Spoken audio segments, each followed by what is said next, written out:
ونسلم على رسوله النبي الأمين المكين الحنين الكريم الرؤوف الرحيم أما بعد فأعوذ بالله من الشيطان الرجيم بسم الله الرحمن الرحيم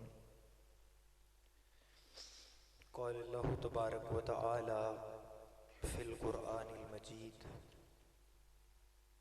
لا اقسم بهذا البلد صدق الله مولانا العظيم ان الله وملائكته يصلون على النبي يا ايها الذين آمنوا صلوا عليه وسلموا تسلیما۔ مل کر محبت، ذوق اور شوق کے ساتھ آقا کریم کی بارگاہ میں ہدیہ درود و سلام پیش کریں۔ الصلاۃ والسلام علیک یا سیدی یا رسول اللہ وعلی آلک واصحابک یا سیدی یا حبیب اللہ۔ الصلاۃ والسلام علیک یا سیدی یا نبی اللہ وعلی آلک واصحابک یا سیدی یا رحمت للعالمین۔ اللہ رب العزت کا بے پایا لطف و کرم اور احسان عظیم ہے، جس کی توفیق خاص کے ساتھ ہم آج کی اس خوبصورت جمعۃ المبارک کی نشست میں حاضر ہیں۔ دعا کریں کہ اللہ پاک ہم سب کا حاضر ہونا اپنی بارگاہ میں قبول فرمائے۔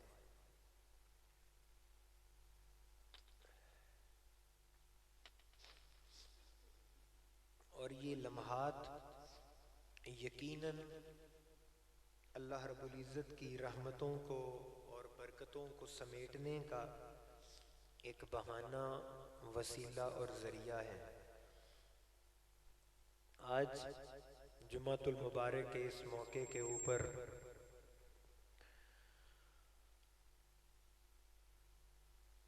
جس موضوع کا انتخاب میں نے کیا ہے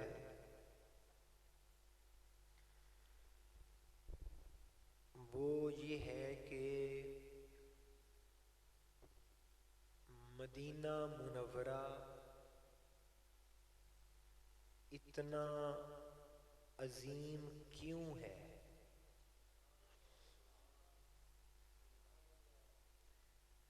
اس کا سبب یہ ہے کہ سہیل بھائی اور دیگر دوست احباب جو عمرہ کے لیے تشریف لے گئے تھے وہ واپس آئے ہیں، تو اس مناسبت سے مدینہ منورہ کا ذکر کرنا ہم سب کے لیے اللہ کی رحمت اور اللہ کے کرم کو حاصل کرنے کا ایک ذریعہ ہے۔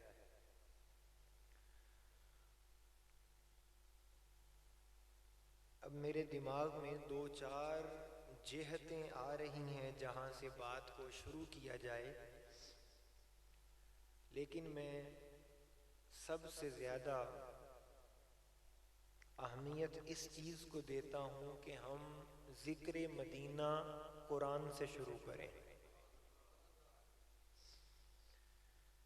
اور جب ہم قرآن کو دیکھتے ہیں تو قرآن پاک کے اندر اللہ رب العزت اعلان فرماتے ہیں لا اقسم بہذا البلد۔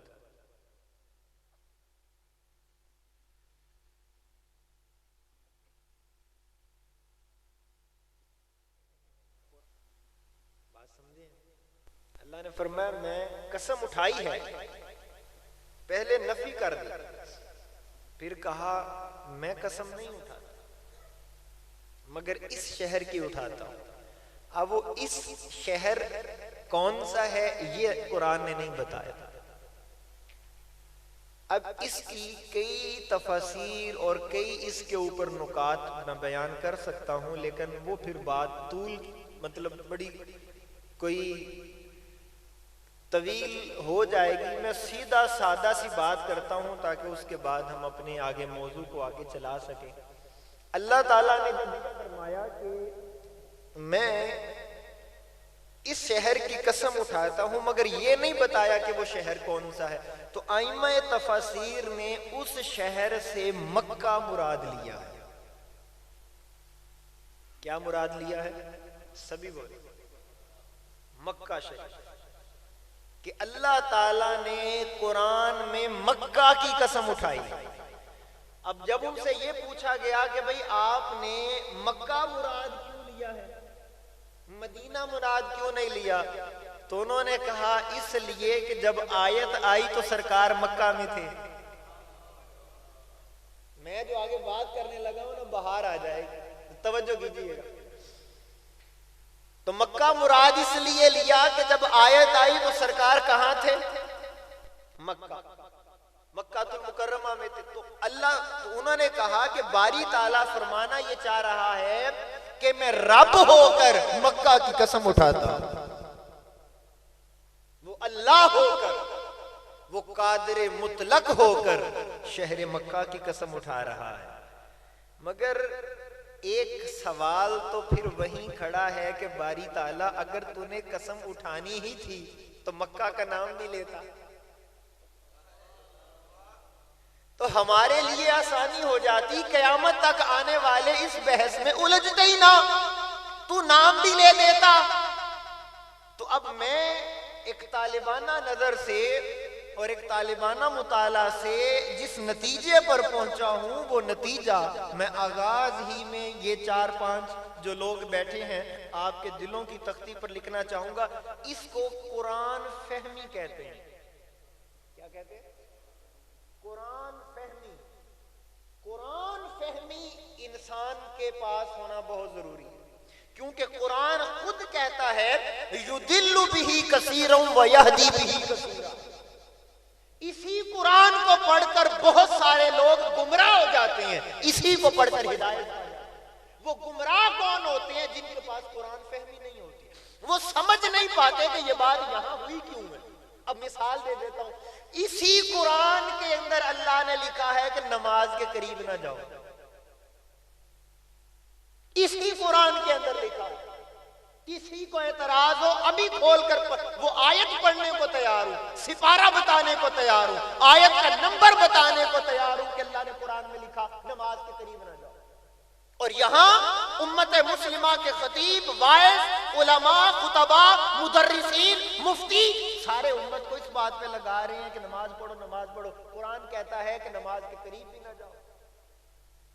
تو اب جب میں یہ بات کروں گا تو اس کا مطلب یہ ہے آپ کا جو دماغ ہوگا اس میں ایک بات آئے گی، یار اس بندے کے پاس قرآن فہمی نہیں ہے۔ نہیں سمجھے یار، اس کے پاس قرآن فہمی نہیں ہے، یہ سمجھ نہیں پایا، یہ بات پوری نہیں سمجھ پائے، یہ بات پوری کر نہیں رہے۔ تو جب اس آیت کو پورا پڑھا جائے گا تو وہاں لکھا ہوا ہے نماز کے قریب بھی نہ جاؤ جب تم نشے میں ہو۔ آپ بولنا چاہیے تھا آپ کو اگر سمجھ آئی، نماز کے قریب بھی نہ جاؤ جب تم نشے کی حالت میں۔ تو شرابی کو کہا جا رہا ہے شراب پی کے نماز کی طرف نہ جاؤ۔ تو یہ ہوتی ہے قرآن سے کہ آپ کو یہ بات سمجھنا پڑتی ہے کہ کون سی بات کیا ہو رہی ہے، کس کے لیے ہو رہی ہے، کون سی آیت کب اتر رہی ہے، کس کے لیے اتر رہی ہے۔ تو اب اللہ تعالیٰ فرماتے ہیں مجھے قسم ہے اس شہر کی، باری تعالیٰ تو اس کا نام کیوں نہیں لیتا؟ کہا نام لے دوں تو مصطفیٰ کی عظمت نکھر کر سامنے نہیں آئے۔ آئے ہائے ہائے، تو وہ ماں وہ راز سمجھ میں نہیں آئے گا۔ تو باری تعالیٰ وہ راز کیا ہے جو ہم سمجھ نہیں پائیں گے؟ یہ میں چاہوں گا کہ ذرا جتنے بھی یہ سردیوں کا ہاتھ ذرا چھوڑ کر ہاتھ اٹھائیے گا اگر بات سمجھ میں آ جائے۔ لالا جی، اللہ نے قسم تو اٹھائی شہر کی مگر نام نہیں بتایا۔ یہ مفسرین نے کہا کہ یہ آیت مکہ کے بارے میں ہے کیونکہ سرکار مکہ میں تھے۔ تو میری طالبانہ نظر یہ کہتی ہے تو اس کا مطلب ہے کہ اگر سرکار مکہ میں تھے تو اللہ نے مکہ کی قسم اٹھائی مگر نام نہیں ذکر کیا۔ باری تعالیٰ نام کیوں نہیں ذکر کیا؟ فرمایا اس لیے کہ یہ اصول میں نے قیامت تک کے لیے بتا دیا۔ اے میرے محبوب، تو مکہ میں ہو تو مکہ کی قسم، تو مدینہ میں ہو تو مدینہ کی قسم۔ مکہ میں ہے تو مجھے مکہ کی قسم، تو مدینہ چلا جائے تو پھر مجھے مدینہ کی قسم۔ اے پیارے میں شہروں کی قسم نہیں اٹھا رہا، جہاں تیرے قدم لگ رہے ہیں تیری نسبت کی وجہ سے میں اس کی قسم اٹھا رہا۔ تو پیارے دیکھیے نا، اس کی ایک دوسری مثال بھی دیتا ہوں۔ آدم سے لے کے حضرت عیسیٰ علیہ السلام تک اللہ تعالیٰ نے پیغمبروں کو شریعت کیسے دی ہے؟ موسیٰ علیہ السلام کو فرمایا طور پہ آ جاؤ، 40 راتیں لے جاؤ شریعت۔ موسیٰ علیہ السلام گئے، چل کے گئے، طور پہ گئے، رب نے بلایا، اپنی جگہ پہ بلایا شریعت دینے کے لیے۔ آدم تا عیسیٰ یہی معاملہ ہے کہ بھئی آ جاؤ لے جاؤ شریعت، آ جاؤ لے جاؤ شریعت، آ جاؤ لے جاؤ احکام۔ آدم سے لے کے عیسیٰ علیہ السلام تک یہی معاملہ ہے کہ آ جاؤ لے جاؤ شریعت۔ فرمایا پیارے جب نبوت میرے آقا کے دربار میں آئی تو حضور کی بارگاہ میں یہ معاملہ نہیں تھا پیارے آ جا۔ اللہ نے فرمایا پیارے تو بدر میں جا، قرآن بدر میں آئے گا، تو مکہ میں جا، قرآن مکہ میں، تو مدینہ میں جا، قرآن مدینہ میں۔ پیارے جہاں جہاں تو آتا جائے گا قرآن تیرے پیچھے آتا جائے گا۔ پیارا تیرے معاملہ ہی اور ہے۔ تو اللہ فرماتے مجھے قسم ہے اس شہر کی، تو پتا چلا سرکار مکہ میں ہوں تو مکہ کی قسم، سرکار مدینہ میں ہوں تو مدینہ کی قسم۔ تو اب آپ سوچیں وہ رب ہو کہ جب مدینہ کی قسم اٹھائے تو مدینہ میں کیا ہے؟ تو ایسا مدینہ میں کیا ہے کہ خالق کل کو اس کی قسم اٹھانا پڑ رہی ہے؟ اللہ نے فرمایا مدینہ میں وہی تو ہے جس کی وجہ سے سب ہے۔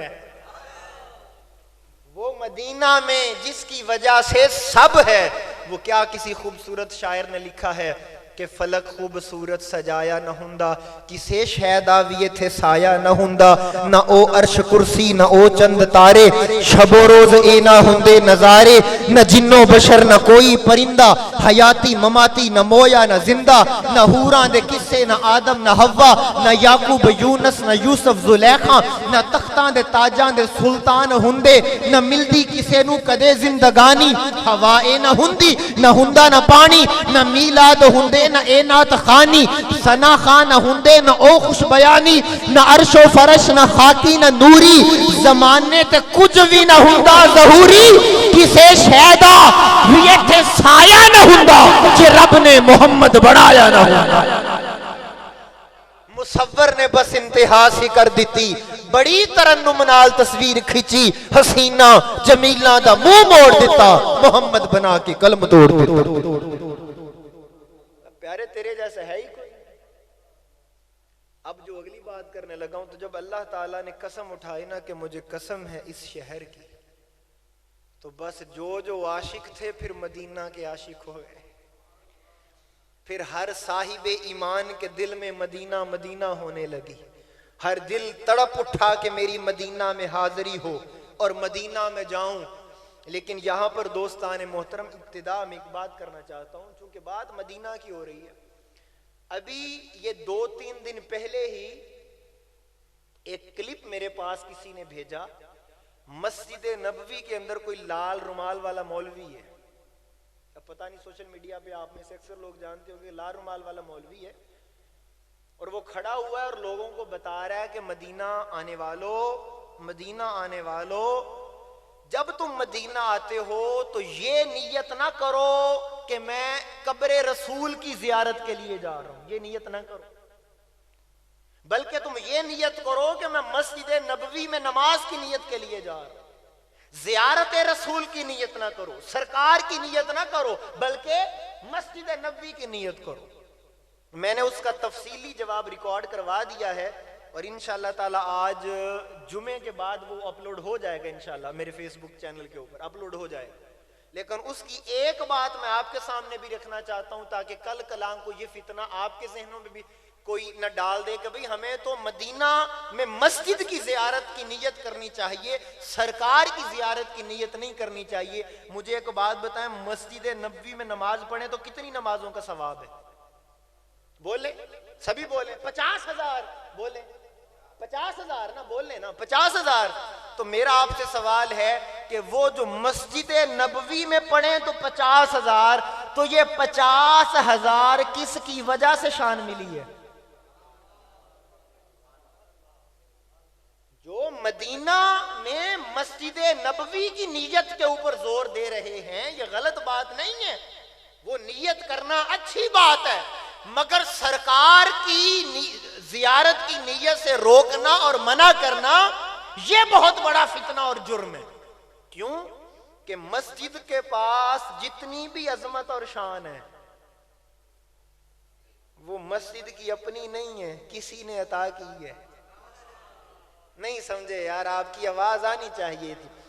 تو بھئی جس نے عطا کی ہے اس کی نیت کرنا تو اللہ کی بارگاہ میں زیادہ پسندیدہ ہوگا، زیادہ پسندیدہ ہوگا۔ اور آئیے اب ذرا میں یہاں پر قرآن آپ کے سامنے پڑھتا ہوں تاکہ آپ کو بات سمجھ میں۔ اللہ تعالیٰ نے ہمیں کون سا رستہ دکھایا ہے؟ اللہ تعالیٰ ہمیں کیا کہتا ہے کہ مسجد کی طرف جاؤ یا مصطفیٰ کی طرف جاؤ؟ اللہ تعالیٰ قرآن میں فرماتے ہیں وَلَوْ أَنَّهُمْ إِذْ ظَلَمُوا أَنفُسَهُمْ جَاءُوكَ، او لوگو جب تم اپنی جانوں پر ظلم کر بیٹھو، تڑپیے گا، قرآن ہے یہ، جب تم اپنی جانوں پر ظلم کر بیٹھو تو جاؤ کا در مصطفیٰ پر چلے جایا کرو۔ باری تعالیٰ مسجد نبوی کیوں نہیں بھیج رہا؟ تو قرآن کے اندر یہ کہہ کہ مسجد میں آؤ، نفل پڑھو، عبادت کرو، مجھ سے مانگو تو میں تمہیں معاف کر دوں گا۔ اللہ تعالیٰ نے فرمایا میں تمہیں مسجد میں کیسے بھیج دوں؟ میں تمہیں مسجد میں کیسے بھیج دوں کہ تم مصطفیٰ کو چھوڑ کر مسجد جا رہے ہو؟ ارے اگر مجھ سے بخشش چاہیے تو مسجد میں بعد میں جانا، پہلے مصطفیٰ کے پاس جاؤ۔ اور طریقہ اللہ نے بتایا کیا؟ جب تم چلے جاؤ تو پھر فاستغفر اللہ واستغفر لهم الرسول، وہ گنبد خضرا کی جالیوں کے پاس کھڑے ہو کر کہو مجھ سے ربا سونیا میں کو غلطی ہو گئی، باری تعالیٰ میں غلطی کر بیٹھا، مجھ سے گناہ ہو گئے، باری تعالیٰ مجھ سے غلطی ہو گئی، باری تعالیٰ جب تم یہ کہو نا تو باری تعالیٰ بخش دے گا۔ کہا نہیں، فاستغفر لهم الرسول، پھر اندر سے میرا محبوب بھی کہے سونیا جاندی کر، آئے ہائے آئے ہائے، تم بھی آ جاؤ در مصطفیٰ پر، قبر رسول پر، گنبد خضرا کے سائے میں تم بھی آ جاؤ اور آ کر توبہ مانگو مجھ سے، اور میرا محبوب بھی سفارش کر دے، باری تعالیٰ میرا امتی ہے، چل خیر جاندی کر، معافی دے دے، کرم کر دے، بس میرا محبوب تمہاری سفارش کر دے تو رب تمہیں معاف دے دے گا۔ تو اللہ تعالیٰ نے قرآن کے اندر جاؤ کا کہہ کر امت کا تعلق سرکار سے جوڑا ہے کہ تم جب جاؤ۔ اب تم مجھے بات بتائیں، جب انسان جا رہا ہوتا ہے، اب جب میں شورکوٹ کینٹ سے چلا تو میری نیت کیا تھی کہ میں نے جمعہ پڑھنا ہے یا خطاب کرنا ہے؟ بولو۔ تو ایک بات کہوں، بندہ جب چلتا ہے تو جس کے لیے جاتا ہے نیت بھی اسی کی ہوتی ہے، نیت بھی اسی کی ہوتی ہے۔ تو اللہ تعالیٰ نے جاؤکا کے ذریعے یہ بات فرما دی، وہ اپنے گھروں سے جب تم مدینہ کے لیے آؤ، ارے مسجد کی نیت بعد کی بات ہے، پہلی نیت مصطفیٰ کی کر کے آؤ کہ تم مصطفیٰ کے قدموں میں جا رہے ہو، سرکار کے دربار میں جا رہے ہو۔ تو جب سرکار کی نیت کر لو تو پھر ستی خیر۔ تو یہ کتنا بڑا فتنہ ہے کہ وہ لوگ روکیں مسجد نبوی میں آنے والوں کو کہ تم سرکار کی نیت نہ کرو۔ اور یہاں پر ایک حدیث مبارکہ میں آپ کے سامنے پیش کرنا چاہوں گا۔ میرے آقا تاجدار کائنات صلی اللہ علیہ وسلم نے فرمایا، اور یہ حدیث آپ کو سن کر ایمان پر ایک نئی بہار آ جائے گی، نئی بہار آ جائے گی۔ یہ آج کا سارا موضوع ہمارے برادر مکرم عزیزم محترم المقام عزت مآب قبلہ سہیل صاحب، میں انشاءاللہ اختتام میں عرض کروں گا تاکہ کچھ باتیں ذرا سب کے سننے والی ہوتی ہیں۔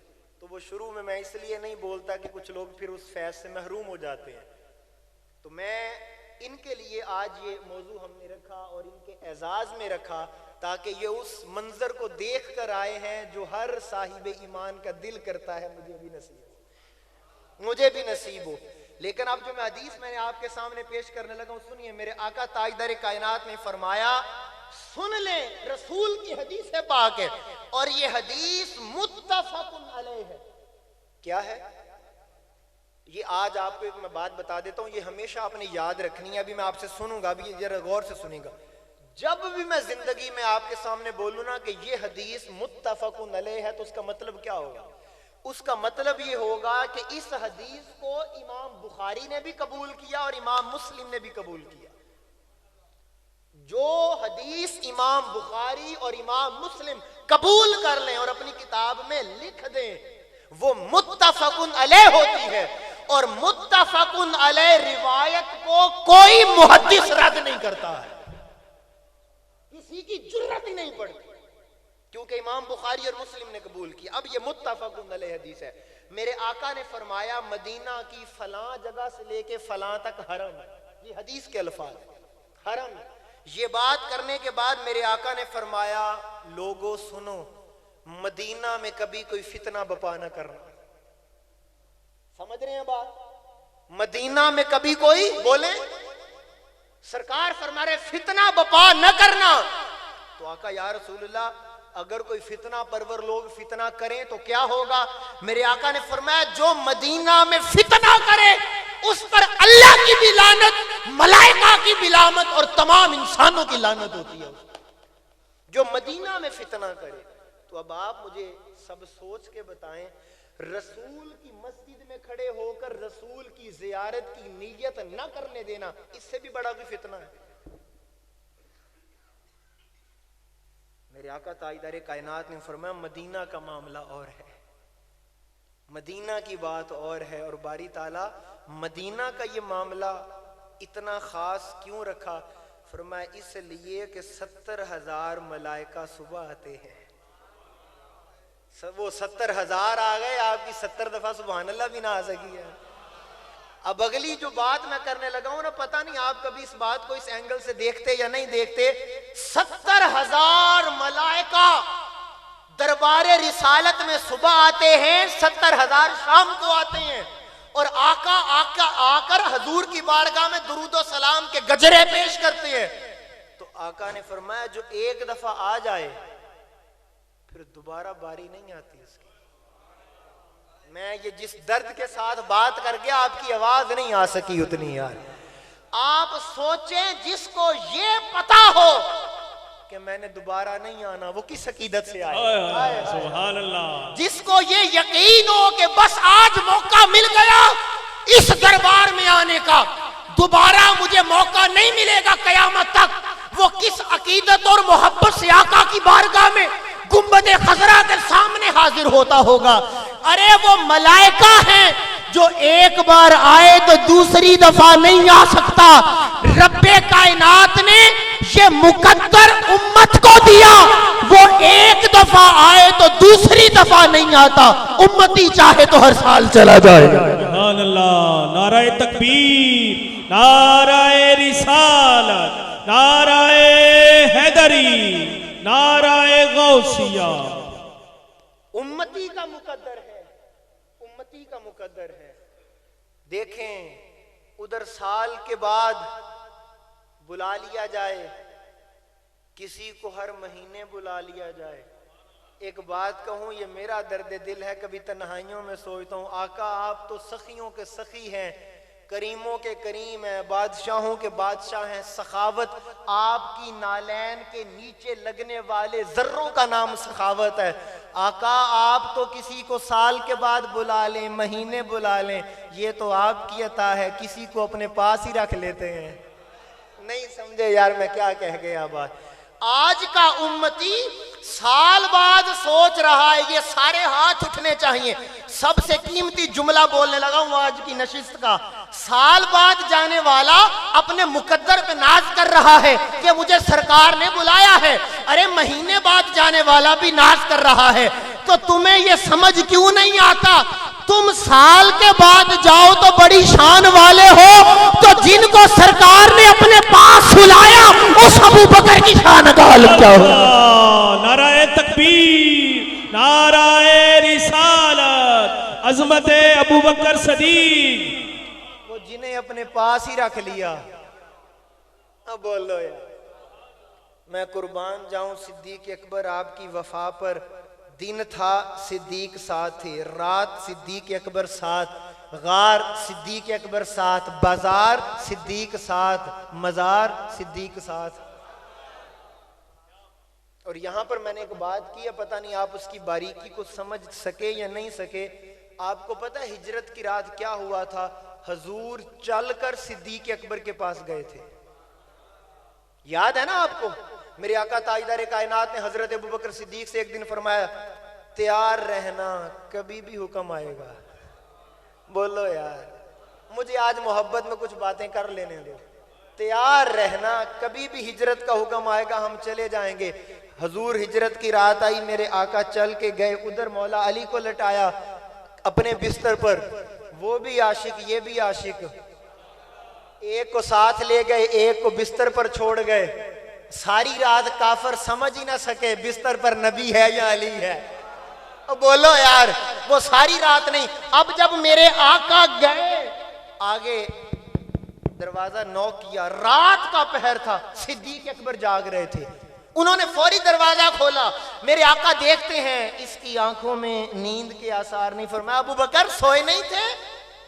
سوئے نہیں تھے؟ یار توجہ کرنا، پتہ نہیں کون سا سوئے نہیں؟ کہا آقا یا رسول اللہ آپ سونے کی بات کرتے ہیں، وہ جس دن آپ نے فرمایا تھا کہ مجھے ساتھ لے کے جائیں گے، میں تب سے سویا ہی نہیں، پتہ نہیں یار کب بلا لے، میں تب سے جاگ رہا ہوں۔ تو اب جب میرے آقا گئے، یہ آپ سمجھ رہے ہیں، میرے آقا گئے، اب ایک جملہ کہتا ہوں، ارے یہ وہ بارگاہ ہے جہاں 70,000 ملائکہ چل کر نبی کی بارگاہ میں آئے۔ نہیں سمجھے آپ بات؟ وہ 70,000 جب نبی کی بارگاہ میں آئے اور نبی خود جس کے پاس جائے، اس ابو بکر کی شان کیا ہو؟ اس لیے میں کہا کرتا ہوں کہ رسول کی نسبتوں کو تولنا چھوڑ دو۔ جس کو رسول سے نسبت ہو گئی، دنیا کو کوئی پیمانہ اس بندے کی شان عظمت تول نہیں سکتا۔ اور پھر مدینہ کی کیا نسبت ہے؟ میرے آقا مکہ فتح ہوا، مکہ فتح ہوا، جو آپ کے ساتھ گئے تھے نا وہ دیکھ رہے تھے کہ مکہ فتح ہو گیا، حضور اسی شہر کو چھوڑ کر گئے تھے۔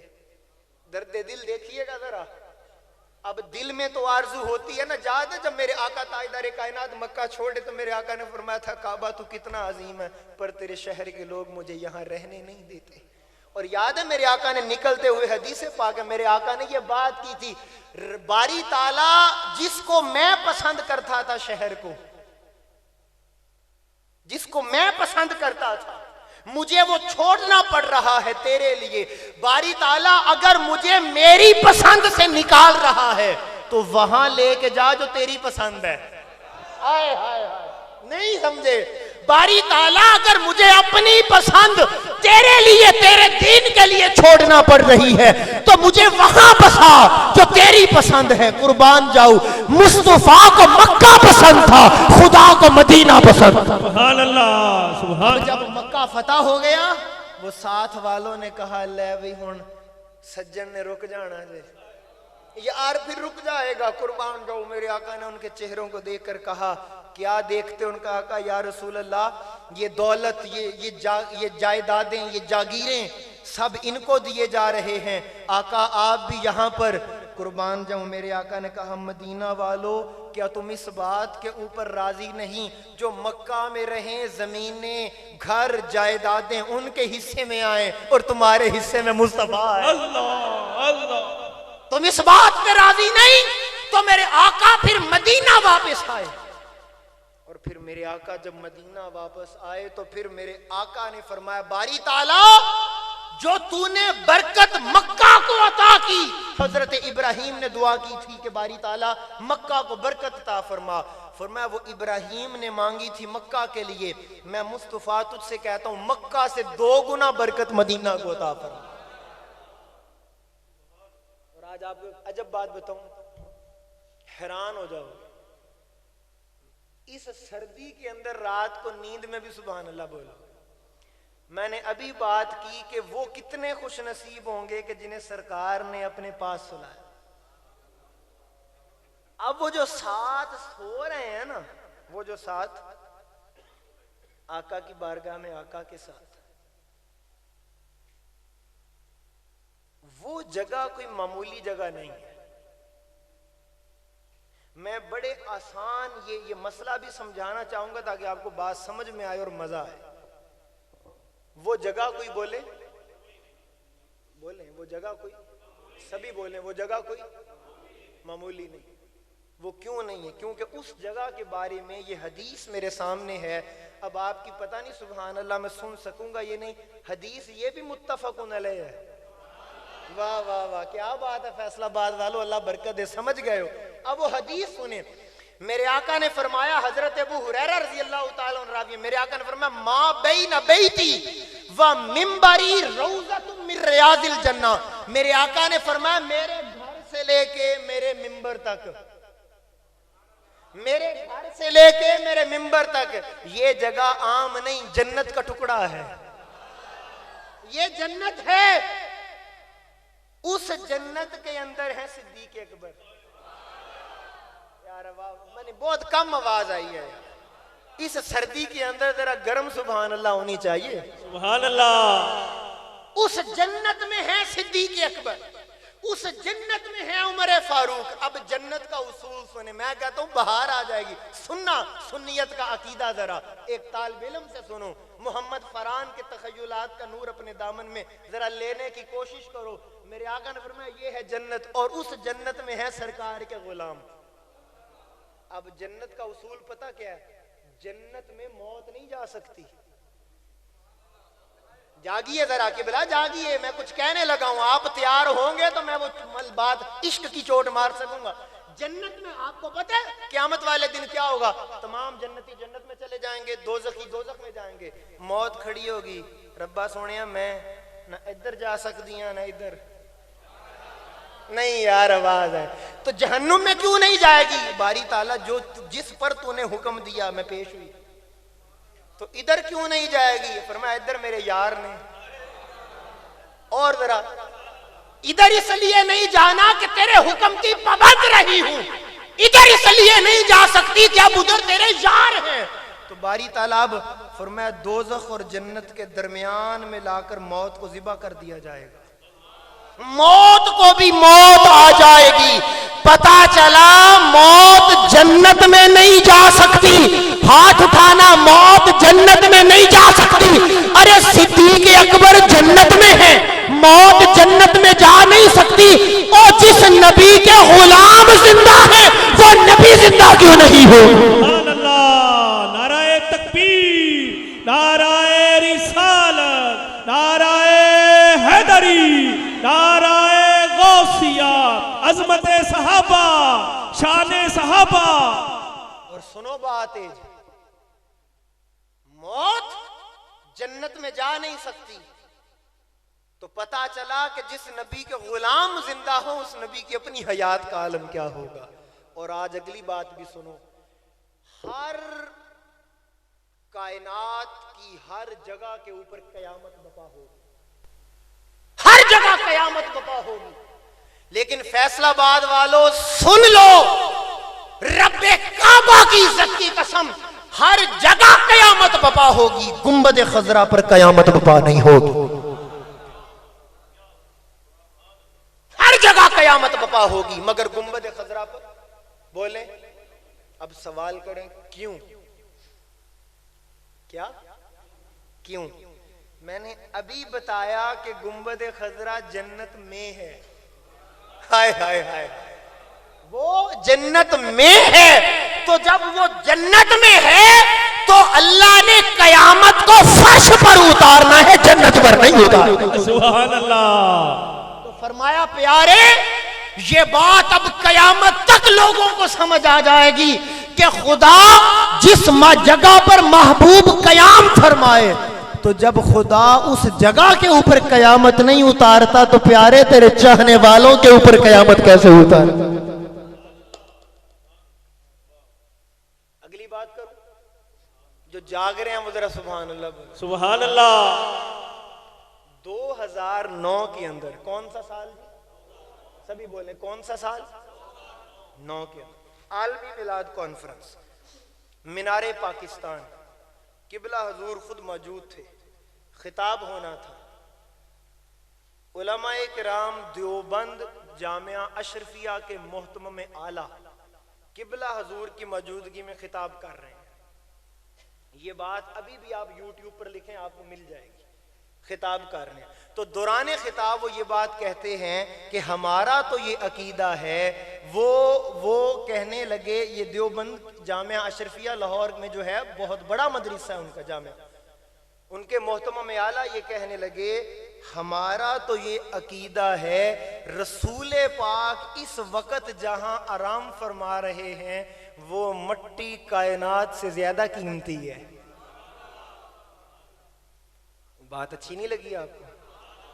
نہیں، اگر پسند نہیں آئی میں کوئی اور شروع کر لیتا ہوں، یہ رہنے دیتا ہوں پھر بعد میں، تو پھر ہاتھ اٹھا کے بولے نا، مجھے احساس رہے کہ ذرا جاگتے لوگ بیٹھے۔ میں مانتا ہوں سردی کی شدت ہے، مجھے احساس ہے کہ سردی زیادہ ہونے کی وجہ سے ہمارا مجمع بھی کچھ سکڑ گیا ہے، لوگ تھوڑی تعداد میں کم ہو گئے ہیں، لیکن کہندے نے پھر جدوں گل شروع ہو ہی گئی تو جدوں اسی آ ہی گئے تو پھر ہن بولن چ کی مسئلہ جی، ہن جدوں آ ہی گئے ہیں تو پھر ہن بولن چ کی مسئلہ جی، تو جب بستر چھوڑ ہی دیا تو پھر بسم اللہ۔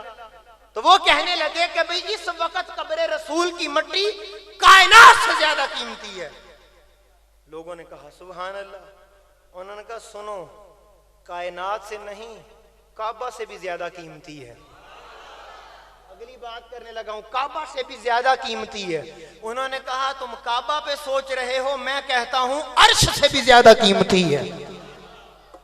مجمع پہ تھوڑا سا سکوت طاری ہو گیا، یہ کی کہی جا رہے ہیں؟ تو انہوں نے کہا پریشان نہ ہو، سوچ میں مبتلا نہ ہو، میں یہ بات اس لیے کر رہا ہوں کہ سرکار کریم کے روضے اور قبر رسول کی مٹی اس وجہ سے قیمتی ہے، اس کا سبب یہ ہے کہ وہ مٹی ہر وقت سرکار کے جسم کے بوسے لے رہی ہے، سبحان اللہ، سرکار کو چوم رہی ہے، حضور کے بوسے لے رہی ہے، تو وہ قیمتی ہے۔ میں نے کہا چلو یہ بات تو سمجھ میں آ گئی، جو سرکار کو چومے وہ عرش سے قیمتی ہو جائے، جو سرکار کو چومے وہ عرش سے قیمتی ہے۔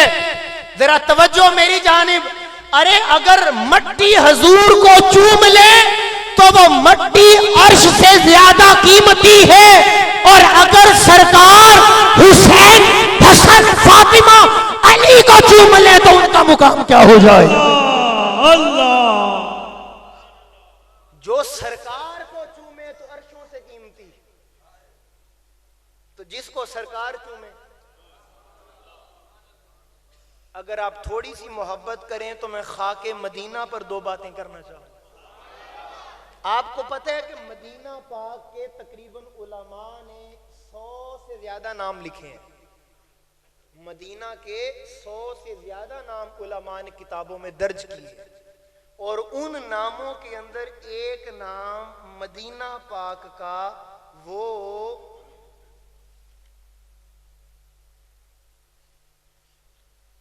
شافیہ بھی ہے۔ کیا؟ شافیہ، شفا سے۔ کیا ہے؟ تو آقا یا رسول اللہ یہ مدینہ شافیہ کیوں ہے؟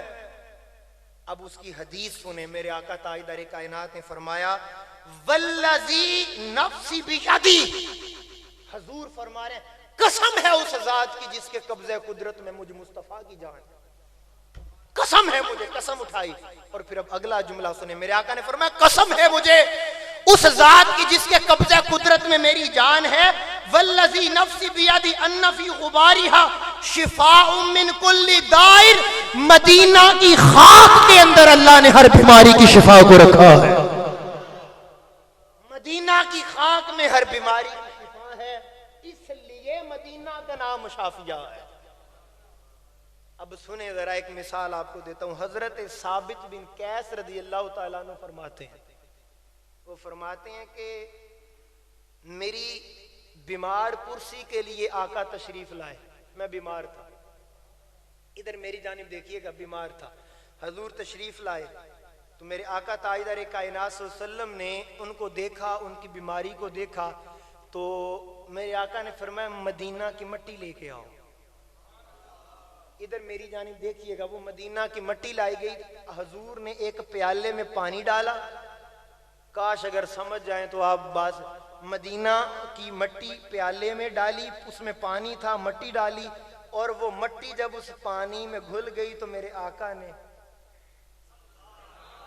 میں اگلی ایک بات کرنے لگا ہوں، قسمت والے ہوگے، بات سمجھو ذرا یار، میں یہ حدیث ہے حضرت ثابت بن قیس رضی اللہ تعالیٰ عنہ، ابو داؤد شریف کی حدیث پاک ہے، میرے آقا مدینہ کی مٹی کو پانی میں ملا کر چھینٹے مار رہے ہیں، چھینٹے مار رہے ہیں۔ اچھا اب یہ حدیث سن لی، وہ شفا یاب ہو گئے۔ اب اگلی بات سنیں، اس پر علامہ زرقانی کا ایک قول ہے، بڑی توجہ، علامہ زرقانی کہتے ہیں بے شک مدینہ کی مٹی شفا ہے، بے شک مدینہ کی مٹی بولے شفا ہے، علامہ زرقانی کہتے ہیں مگر یہ منکر کو فائدہ نہیں دیتی۔ ہاتھ آواز آنی چاہیے، میں ایک بات کرنے لگا یار، بڑی حساس مرحلے پہ آ گیا ہوں، یہ بات بڑی حساس۔ علامہ زرقانی کہتے ہیں مدینہ کی مٹی شفا ہے مگر منکر کو فائدہ نہیں دیتی۔ میں نے کہا علامہ زرقانی صاحب کی بات میرے سر آنکھوں پہ، میں تو طالب علم سا بندہ ہوں لیکن سوچنا تو میرا حق بنتا ہے، اس مٹی کو کیسے پتا چلے گا یہ منکر ہے؟ ہاتھ اٹھے نظر آنے چاہیے مجھے یار، اس مٹی کو کیسے پتا چلے گا کہ یہ مجھے مانتا ہے، میری عظمت کا قائل ہے یا یہ منکر ہے؟ تو بتاؤ اسے کیسے پتا چلے گا؟ کیسے جی؟ جس کو اللہ عطا کرے، نہیں سمجھے، جسے اللہ عطا کرے۔ میں نے کہا جی اللہ نے کیوں عطا کیا بتا؟ کہتا اس لیے کہ سرکار چونکہ چلتے تھے اور سرکار کے قدم اس مٹی پہ لگتے تھے۔ پتہ نہیں آپ سمجھ سکیں یا میری بات نہیں، حضور چلتے تھے اور آقا کے قدم مبارک اس مٹی پر لگتے تھے، تو سرکار کے قدم لگے تو اسے علم ملا۔ فیصلہ آباد والو کہاں، کیوں فیصلہ آباد والو کوئی فیصلہ کرو اپنے بارے میں، کوئی میرے بارے میں کوئی سوچو۔ وہ جو مٹی ہے علامہ زرقانی کہتے ہیں منکر کو فائدہ نہیں دیتی، تو میں نے کہا اس مٹی کو کون بتاتا ہے کہ یہ منکر ہے، یہ ماننے والا ہے؟ کہا جی اللہ نے علم دیا۔ اللہ نے کیوں علم دیا؟ سرکار کے قدم لگے۔ تو میں نے کہا جس پر سرکار کے قدم لگے اسے پتا ہے کہ کس کو شفا دینی ہے، کس کو نہیں دینی۔ اچھا دیکھو، اب وہ جو مٹی سرکار کے قدموں کو، حضور کی نالین کو بوسے دے رہی ہے، سرکار چل رہے ہیں، خرام ناز فرما رہے ہیں، چومتی چومتی اللہ اس کو اس مقام پہ لے آیا، وہ سرکار کے قدم چومتی رہی، سرکار نے اس کو یہ شان دے دی، اس کے اندر شفا کی تاثیر رکھی اللہ نے۔ اس مٹی، مجھے ایک بات بتاؤ، میں یہاں سے مٹی آپ کو اٹھا کے دوں تو آپ کو خوشی ہوگی؟ اگر مدینہ کی مٹی دوں، اتنی ٹھنڈی سبحان اللہ، تو بھئی ہے تو دونوں جنس میں مٹی، بولو ہے تو دونوں جنس میں۔ اچھا ایک اور سادہ سی مثال دیتا ہوں، ایک بازار ہے، بازار، اس بازار میں دو دکانیں ہیں، اگر سمجھ آئے تو تب میں پتہ نہیں یہ کہاں بات مجھے یاد آ گئی، ایک بازار ہے، دو دکانیں ہیں، دونوں مٹی کے برتن بیچ رہے ہیں، مٹی کے برتن بیچ رہے ہیں۔ ایک بندہ ہے وہ اپنے مٹی کے برتن بیچ رہا ہے، چینی کے برتن دیکھیں ہیں خوبصورت ہوتے ہیں، آپ کو پتہ ہے وہ بھی مٹی کے ہیں، وہ بھی مٹی کے، دکانیں دو ہیں، یہ بولی لگاتا ہے 1000 میں 10 لے جاؤ، 1000 میں 10 لے جاؤ، چینی والا کہتا ہے 5000 میں 10 لے جاؤ، ہیں دونوں مٹی، اس کی قیمت زیادہ کیوں ہے؟ اس کی قیمت زیادہ کیوں ہے یہ بھی مٹی، ہے یہ بھی مٹی، یہ قیمتی کیوں ہے، وہ کم کیوں ہے؟ تو عارف کہیں گے اس کو کسی کاریگر نے ہاتھ لگائے ہیں، اس کو کسی کاریگر نے ہاتھ لگائے، اس کاریگر کے ہاتھوں نے اس کو یہ کمال دے دیا، ہے تو مٹی مگر مٹی جیسی نہیں ہے۔ ارے کائنات کی ساری مٹی ہے تو مٹی مگر مدینہ کی مٹی، اس لیے اس نے مصطفیٰ کے قدموں کو چوما ہوا، سبحان اللہ۔ اس لیے اللہ نے اس مٹی میں شفا کی تاثیر رکھی۔ اب وہ شفا کن کو دیتی ہے؟ شفا بیمار جسموں کو۔ میں جہاں بات لے کے آنا چاہ رہا ہوں، آپ ذرا تھوڑا سا دل، ذرا دامن تھوڑا سا وسیع کیجیے۔ جو سرکار کو چوم رہی ہے اس میں جب شفا کی تاثیر آئی تو اس کو اللہ نے بنایا کہ تو نے بیمار جسموں کو شفا دینی ہے۔ یار آخری لمحے ہیں، میرا ساتھ دیجیے۔ جس نے سرکار کے قدموں کو چوما، اللہ نے اس کو اب کس لیے بنایا؟ اس پر میں کئی روایتیں پیش کر سکتا ہوں کہ میرے آقا نے فرمایا مدینہ کی مٹی شفا۔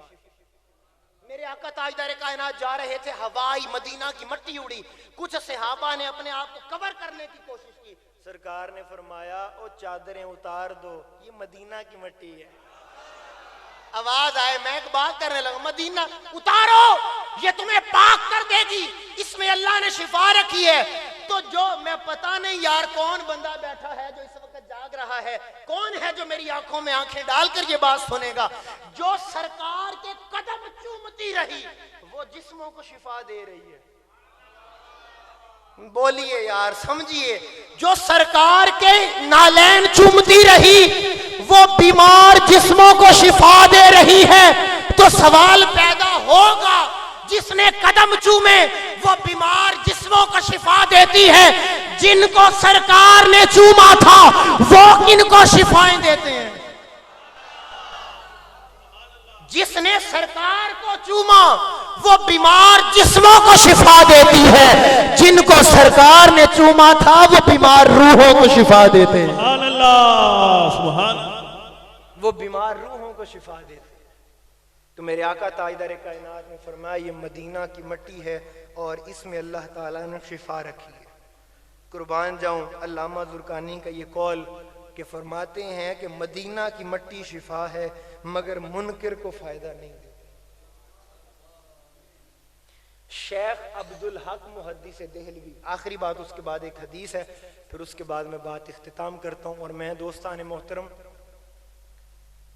آج آپ سب لوگ جانتے ہیں مدینہ پاک سے حاضری کا اعزاز اور شرف حاصل کرنے کے بعد قبلہ سہیل گل بھائی اور قبلہ صوفی صاحب اور دیگر ان کے تمام دوست جو اس مقدس سرزمین پر حاضری کے لیے گئے تھے وہ واپس آ گئے ہیں۔ میں ایک بات کہنا چاہوں گا، ابھی وہ ہم بیٹھے تھے اندر تو لالا جی کو وہ بات میں نے سنائی، تو میں چاہتا ہوں کہ وہ آپ بھی سنیں تاکہ آپ کو احساس ہو کہ یہ مدینہ کیا ہے۔ وہ کہتے ہیں نہ پوچھو کیسے رحمت کا خزینہ چھوڑ آیا۔ قربان جاؤ، دل جیت لیا یار تمہاری آواز نے میرا۔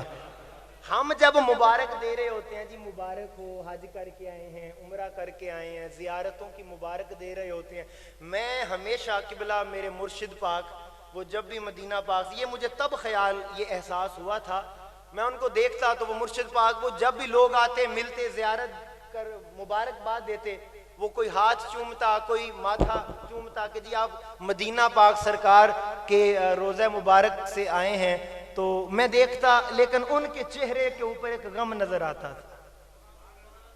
اب وہ غم کیا تھا تو وہ اس شعر میں کسی نے بیان کر دیا کہ لوگ تو مبارک دے رہے ہوتے ہیں مگر وہ بندہ جو آیا ہے ہو کے آیا ہے وہ کہہ رہا ہوتا ہے نہ پوچھو کیسے رحمت کا خزینہ چھوڑ آیا ہوں، مجھے رونے دو میں جنت کا زینہ چھوڑ آیا ہوں۔